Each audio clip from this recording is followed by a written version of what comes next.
Bacaan dari Surat kepada orang Ibrani. Saudara-saudara, baiklah kita waspada, supaya jangan ada seorang di antara kamu yang dianggap ketinggalan. Sekalipun janji akan masuk ke dalam istirahat Allah masih berlaku. Karena kabar kesukaan itu diberitakan juga kepada kita, sama seperti nenek moyang kita. Tetapi sabda pemberitaan itu tidak berguna bagi mereka, karena tidak bertumbuh seiring dengan pertumbuhan mereka, sebab mereka tidak beriman. Tetapi kita yang beriman akan masuk ke tempat istirahat seperti yang dikatakan Allah. Aku bersumpah dalam murkaku, mereka tak akan masuk ke tempat peristirahatanku. Hal ini dikatakan Allah, sekalipun pekerjaannya sudah selesai sejak dunia dijadikan. Sebab tentang hari ketujuh pernah dikatakan di dalam suatu ayat kitab suci. Pada hari ketujuh, Allah berhenti dari segala pekerjaannya. Dan dalam kitab suci yang sama kita baca, mereka akan masuk ke tempat peristirahatanku. Karena itu, baiklah kita berusaha untuk masuk ke dalam peristirahatan itu, supaya jangan seorang pun jatuh karena mengikuti contoh ketidaktaatan itu. Demikianlah sabda Tuhan. Syukur kepada Allah.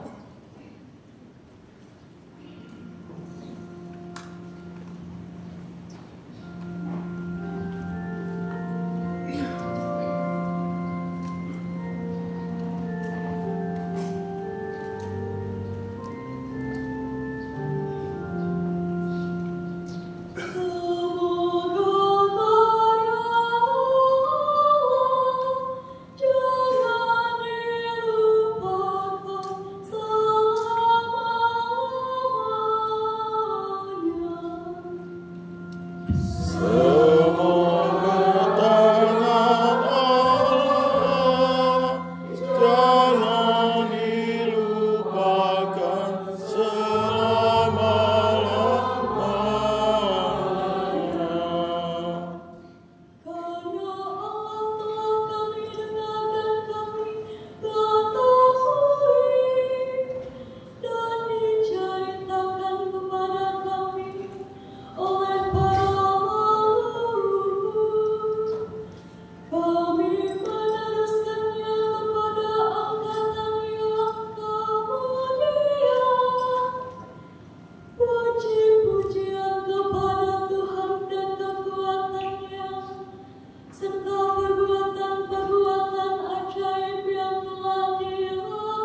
Sekeluarnya dari rumah ibadat di Kapernaum, Yesus dengan Yakobus dan Yohanes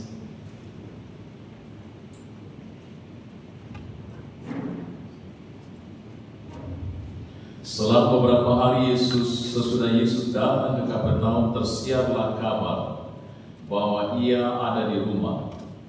Maka datanglah orang-orang berkerumun sehingga tidak ada lagi tempat, bahkan dibuka pintu pun tidak. Sementara Yesus memberitakan sabda kepada mereka, beberapa orang datang membawa kepadanya seorang lumpuh digotong oleh 4 orang. Tetapi mereka tidak dapat membawanya ke hadapan Yesus karena orang banyak itu. Maka mereka membuka atap yang di atas Yesus. Sesudah atap itu terbuka, mereka menurunkan tilam tempat orang lumpuh itu terbaring. Melihat iman mereka, berkata Yesus kepada orang lumpuh itu, "Hai anakku, dosamu sudah diampuni." Tetapi di situ ada juga duduk beberapa ahli Taurat. Mereka berpikir dalam hati, mengapa orang ini berkata begitu? Ia menghujat Allah. Siapa yang dapat mengampuni dosa selain daripada Allah sendiri? Tetapi Yesus langsung tahu dalam hatinya bahwa mereka berpikir demikian. Lalu ia berkata kepada mereka, "Mengapa kamu berpikir begitu dalam hati? Manakah lebih mudah mengatakan kepada orang lumpuh ini, dosamu sudah diampuni, atau mengatakan, bangunlah, angkatlah tilammu dan berjalan? Tetapi supaya kamu tahu bahwa di dunia ini anak manusia berkuasa mengampuni dosa." Lalu Yesus berkata kepada orang lumpuh itu, "Kepadamu kukatakan, bangunlah, angkatlah tempat tidurmu, dan pulanglah ke rumahmu." Dan orang itu pun bangun, segera mengangkat tempat tidurnya, dan pergi keluar di hadapan orang-orang itu. Mereka semua takjub, lalu memuliakan Allah, katanya, "Yang seperti ini belum pernah kita lihat." Demikianlah sabda Tuhan.